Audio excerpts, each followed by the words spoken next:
And gentlemen, hi there. I didn't mean to be, but I'm in vertical here. I thought I had set it to horizontal, but I'm in vertical, um, which was not my plan. So I'm sorry about that. But good, well, technically, good afternoon now. We're right on 12 noon here in San Jose, Costa Rica. Um, I honestly thought I had set this on horizontal and I didn't. Um, there we go. I'm just going to see what this is. No, I'm not. Anyway, I can see some hearts coming up. It means people can see me. So, hi there. Hello. Good afternoon from San Jose, Costa Rica. So, what am I meant to say? Hey, Cheyenne. What I meant to say is Pura Vida, which is so Pura Vida, pure life or enjoy life. Hey, bonjour.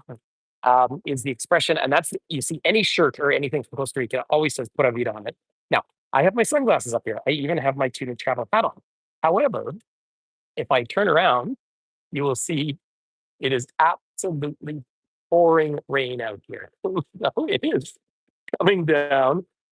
It's been raining here a lot lately, apparently, more than is normal for this time of year. Hi, Kathy, lovely to see you. But so I am in San Jose, the capital of this incredible, interesting little country. Now, I really, really don't want to be talking in politics, except for the fact that I am, like so many people, absolutely overwhelmingly devastated by what happened in the elections in the United States. So much so I thought about even cutting off all my social media and everything and just pulling the plug on it. But I'm making an effort to stay here. Hi, Jens. So that's all I want to say about that. It was just, uh, oh, hi there. Hi, everyone. Hey, Michelle. So I just so overwhelmingly upsetting that that it is what it is. Um, Hi, Jeff. But also, what I want to say. Hey, hi, Allison. But I, because it started raining so much, look at my purchase. Huh? The only umbrella I could find at the very last minute was a beautiful flowery one. so, um, so I was going to take you around the center of the city. But here, let me switch this around. Yes, Karen, I understand. We're all so upset. You're either for democracy and peace, well, not democracy, but fascism are against it. So all that said, I am in one of the most peaceful countries in the world because in 1949, when they started to have a civil war in this country, they just up and got rid of their army altogether and said they don't need an army. So Costa Rica, or the rich coast, is an amazing country. I'm up in the mountains. I'm right now at 1,100 meters, 3,300 feet above sea level, which is actually almost exactly Calgary if you need an equivalency. And when you come into land, now it was dark. I got in really late last night, like it was after 11, I think. But when you come into land here, on a clear day, you can see both the Pacific Ocean and the Atlantic or the Caribbean. So that's how small it is. You can drive in about an hour and a half either way to either coast. But it was an early coffee plantations here. Now the indigenous people who lived through here, fascinating populations. Modern Costa Rica, of course, they lived through. This is one of the youngest capital cities in Latin America. And it's about 300,000 people in the capital, a country of 4 million. But the greater area is about 2 million. So about half of Costa Rica lives up here. But I just want to show you quick. I'm going to turn this around. There is their national theater. By the way, everyone, I hope you are hearing me clear as a bell. I bought new AirPods that are meant to be sound dampening. And so I tried to call with a friend and they didn't hear much the background noise because it is quite noisy.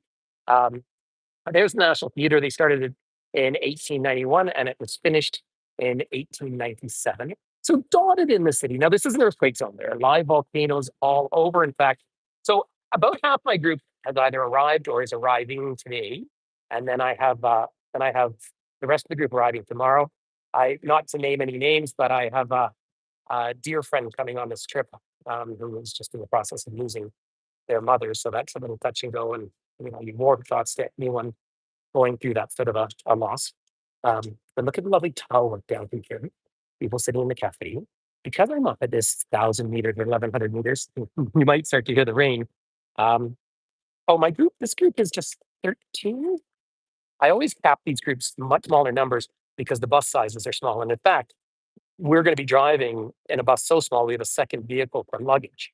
And we have two trips on this particular tour where we're taking boats to get to where we're going. So just to talk you through my itinerary really quickly, and I will do some live virtual tours, but tomorrow we'll have the whole group together. The next day we're going up to the Poas volcano. So we're going to leave early because the rain seems to be happening in the afternoons at the moment. And then from there, so and to a coffee plantation as well. And I've been to that coffee place several times. I back in 2016, 17, 18, I ran about 5 or 6 tours through all 6 countries of Central America. Oh, I think I just heard some thunder. Um, and so that's why I know, but I haven't been back here, I don't think, since 2018. I was in Costa Rica itself back in February, but just for a day when I was here with Finn, with my son. But on this trip, yeah, we'll be heading down to the coast and then we'll be going to Tortuguero. It'll rain down there. It's rainforest. Tortuguero is one of my favorite national parks in the whole wide world. You get there by boat. We see crocodiles and caiman, but they have this huge freshwater river and then about 100 meter or 100 yard patch of green and beach. And then suddenly oceans. You have two ecosystems in one. And I have actually once in my life seen baby turtles going out to sea there. I mean, that's how spectacular it is. But here's the modern city. Now, let's see if I can try and show you. Here's their lovely theater. Whenever you see pictures of this city, you always see this national theater here. And as I was walking around this morning, I've just seen advertisements to a history of money. And of course, I do collect coins because I'm a bit of a nerd. And so I might try and look for that this afternoon. Now, if you have really good eyes, out in the distance, you should hopefully see the outline of the mountains. So we are surrounded by mountains. And again, the ground is very uneven here because they have earthquakes all the time. Beautiful, rich soil. Now, this is one of the most peaceful countries in the entire region. This is one of the safest cities, although there is quite a lot of homelessness here. About 20% of Costa Rica is considered poor. And I think it's important to acknowledge that. But this main street down the middle here leads up to Sabana Park.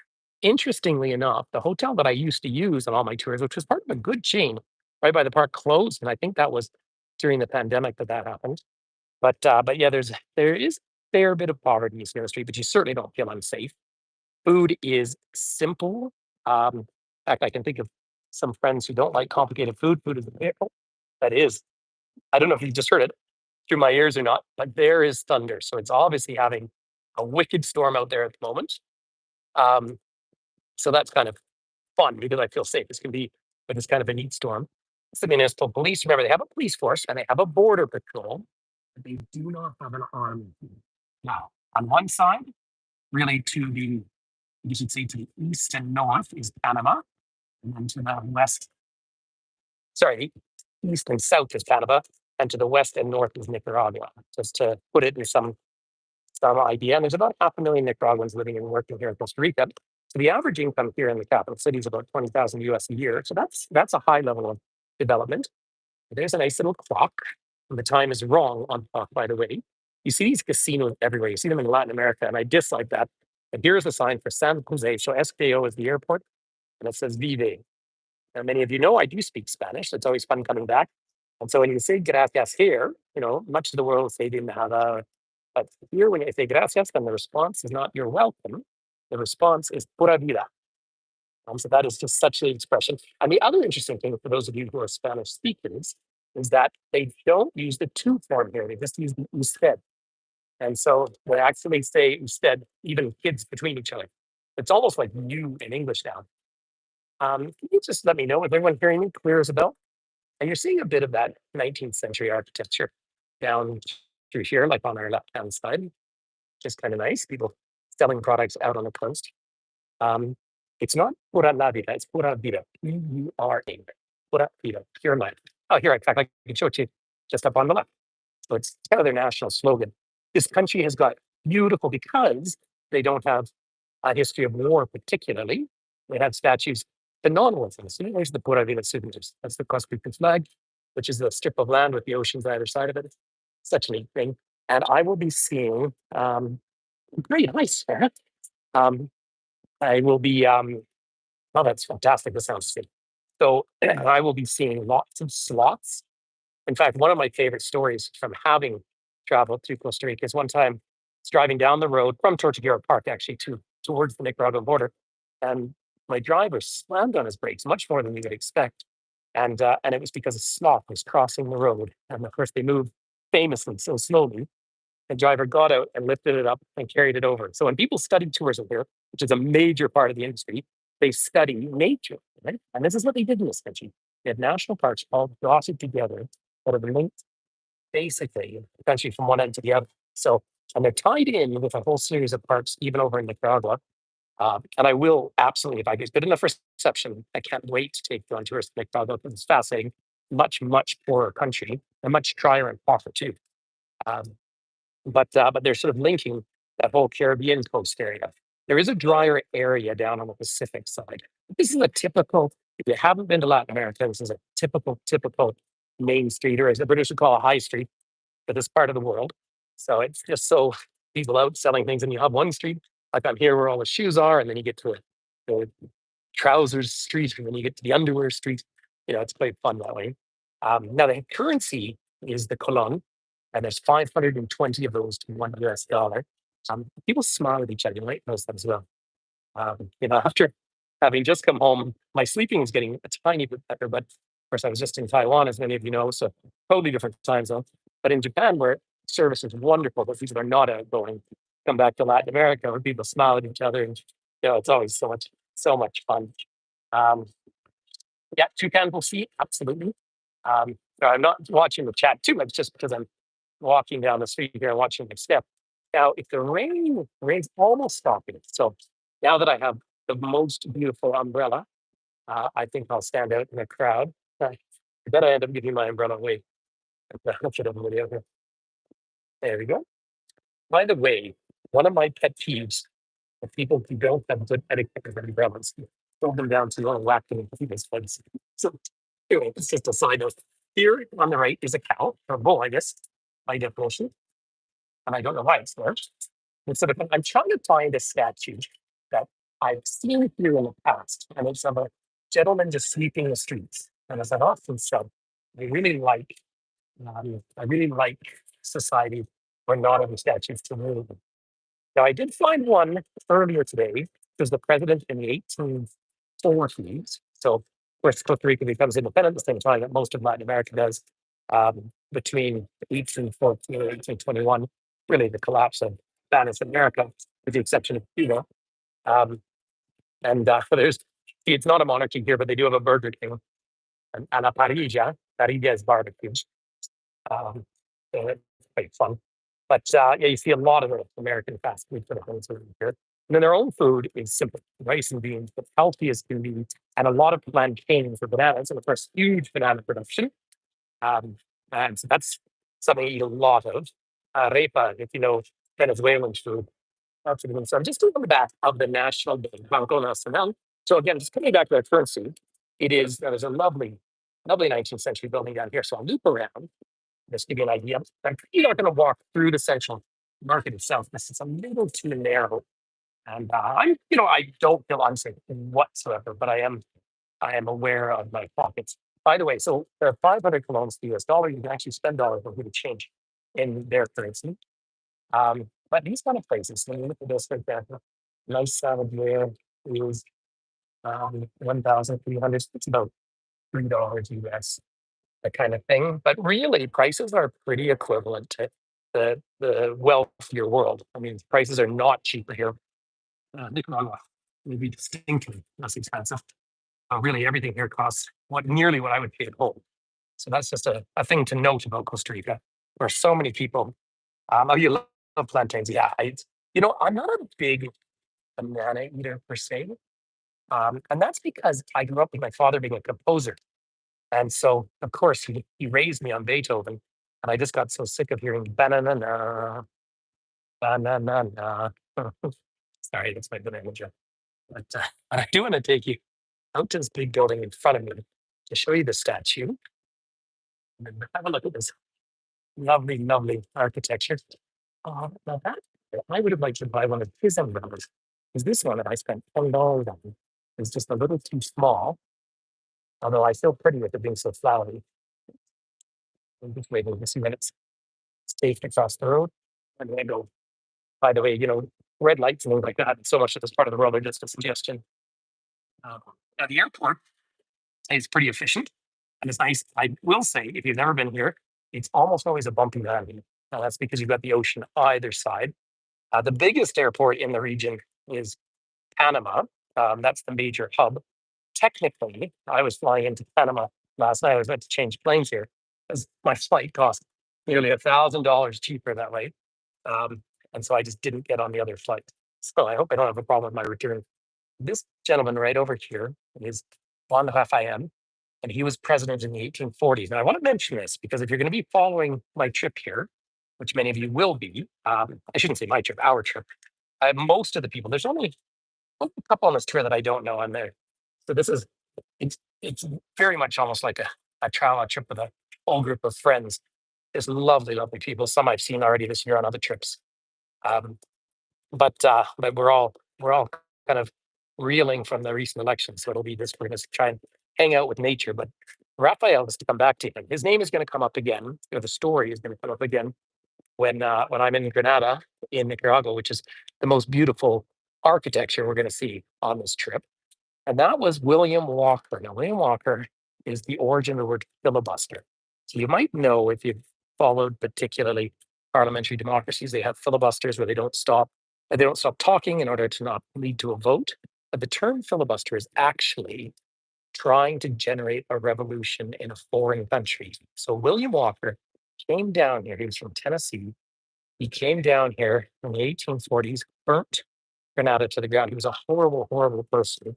And as there was a move to end enslavement in the United States, he wanted, and they had ended there was no enslavement after all of Latin America became independent, right? They ended it here much earlier than elsewhere, which is, of course, a good thing. If we can't agree on that, we can agree on nothing. We can set up his own private republic down in this whole region. This capital is going to be Granada and Nicaragua, and eventually he was killed in Honduras. But he built the city to the ground, and so he attacked Costa Rica as well. So if you've never read any of that history, it is very meaningful and very disturbing history. Um, Here, by the way, is a chicken restaurant. You see lots and lots and lots of chicken. And I told you why I don't really eat chicken, right? Because it's foul. Sorry, that's two silly jokes either side of a heavy bit of history. That's how we have to balance things. You see, I've never fallen in love with San Jose in terms of architecture. A lot of it's just quite simple and functional. But again, the people are just so warm and friendly. And even if you live and work in a big city here, you can very quickly hop in a car or a bus and be down at a coast and a beach. And you either go to the wet side, which is the beautiful biodiversity that you get, which is where we're going on this trip, or you go to the drier side over in the Pacific and hang out on the beaches. So you can do all of that. Of course, it's become a very popular place to retire as well from North Americans, a lot of Americans specifically, because of the reputation of safety. But it has made the place so much more expensive. That's one of the challenges here. So it's a small, interesting country from that point of view. So I hope everyone is still hearing okay. Maybe just loop around and kind of make my way back. It's just so wet that I can't do as much. However, I just wanted to make one quick connection with everybody while we're here, um, because it's nice to share this. So I say tomorrow I will do some little video clips. Hopefully, or sorry, not tomorrow. Day after I'll be up at the Poas volcano. I'm going to be getting up to about 2,700 meters above sea level, which will be really good. And then the following day I will be at sea level for most of the rest of the trip, and then eventually I will end up in Panama. That is just with a few sort of a little add-on. I'm going to be going out to a very random place in Panama that I've always wanted to go to.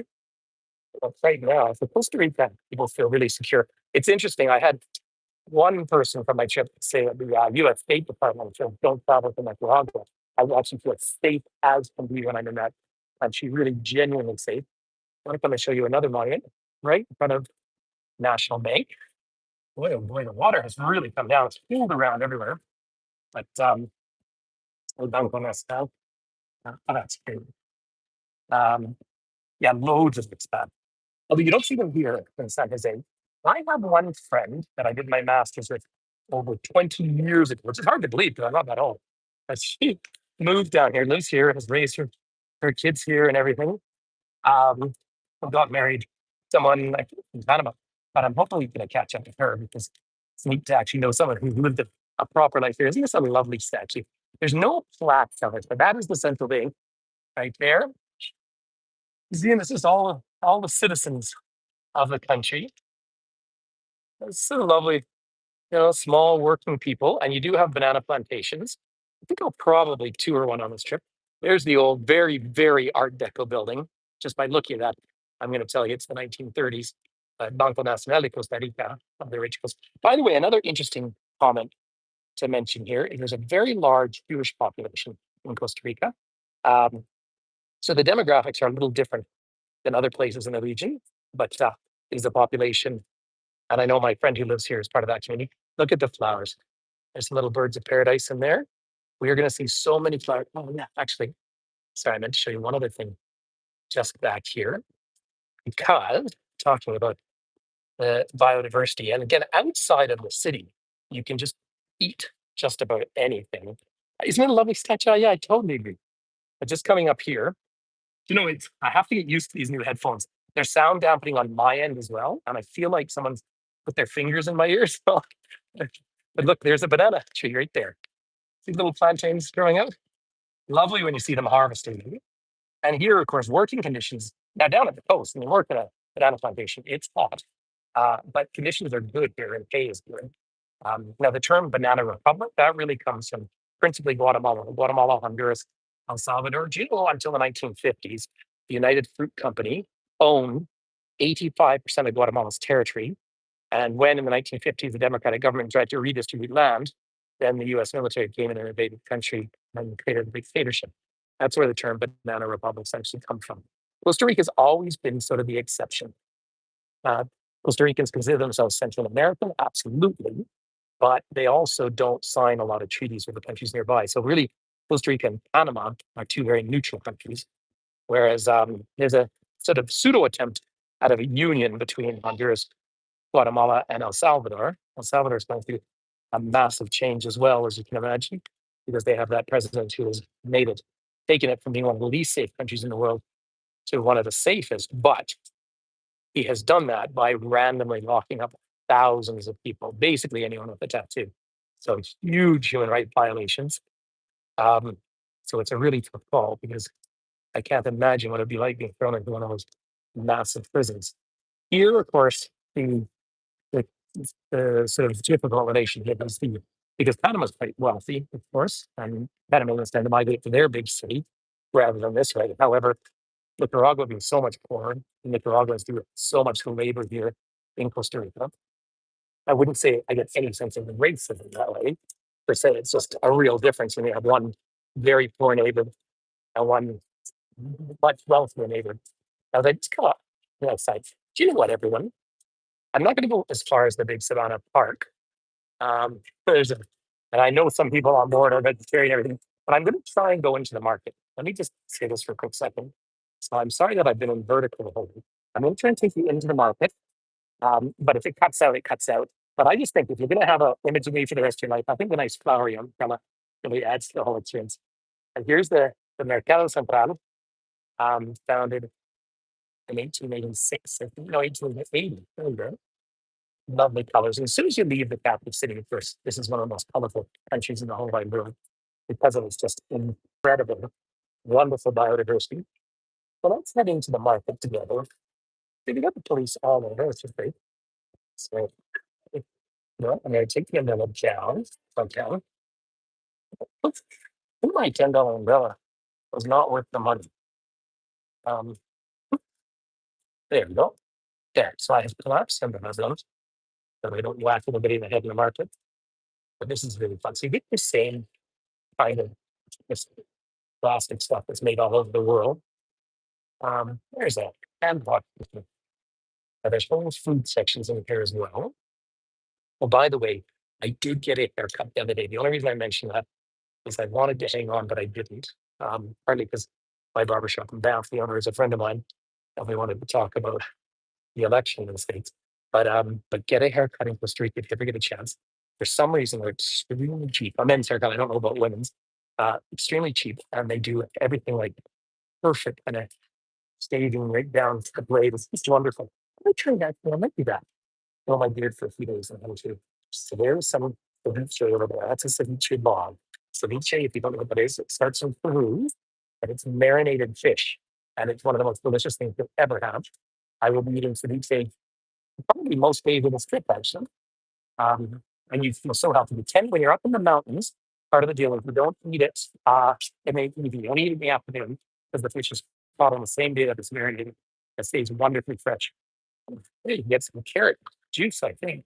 The juices are wonderful. Now, there are those are sort of empanadas. Not spicy. Now, the food is not spicy at all. Now, this is coming from a Canadian, and I need to add spice to my food when I have it here. So that's how plain it is. So for people, and I can think of one friend watching here who's traveled with me before and like very plain food. Costa Rica is your country. This is the national dress. Isn't it gorgeous to see? That uniform.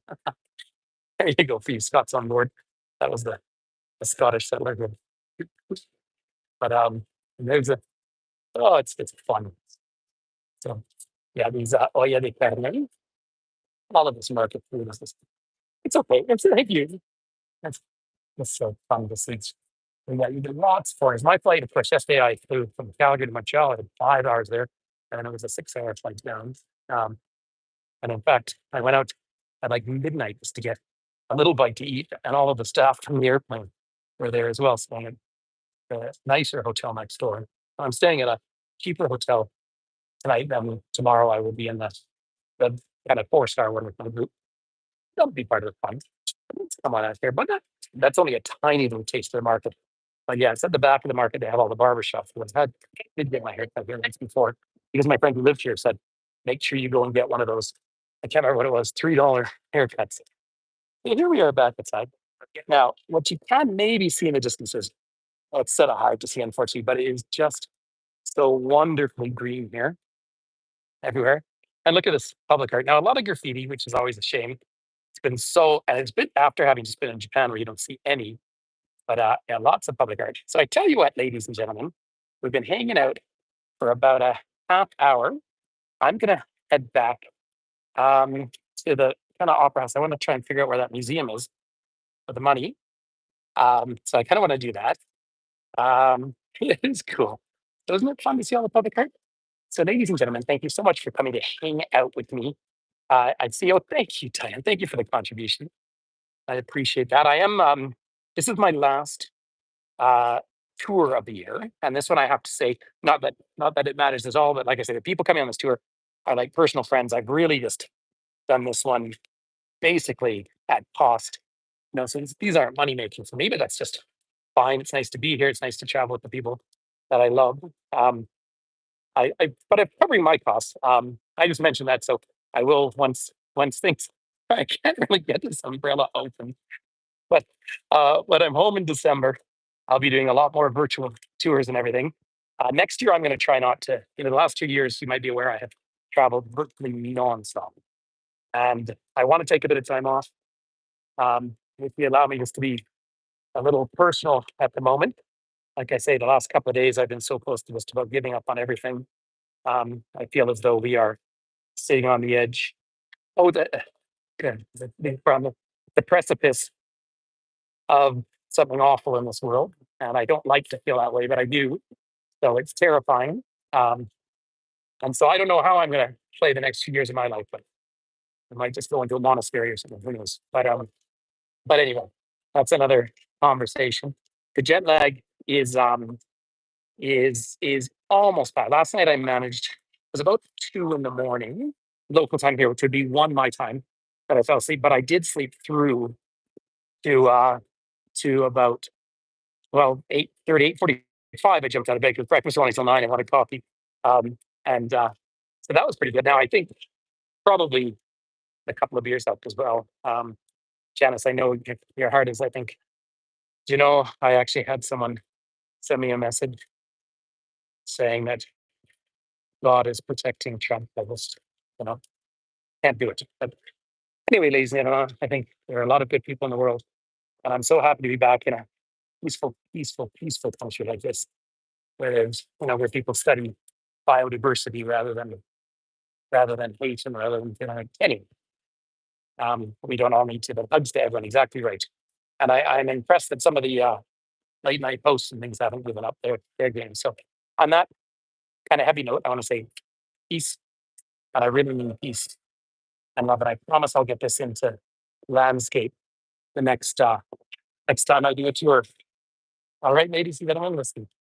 Lots of love. I'm going to pack this away because I'm getting wet. Like my brand new whatever you call umbrella is not working that well. So hey, lots of love and take care of them. Hey, I'll see you soon.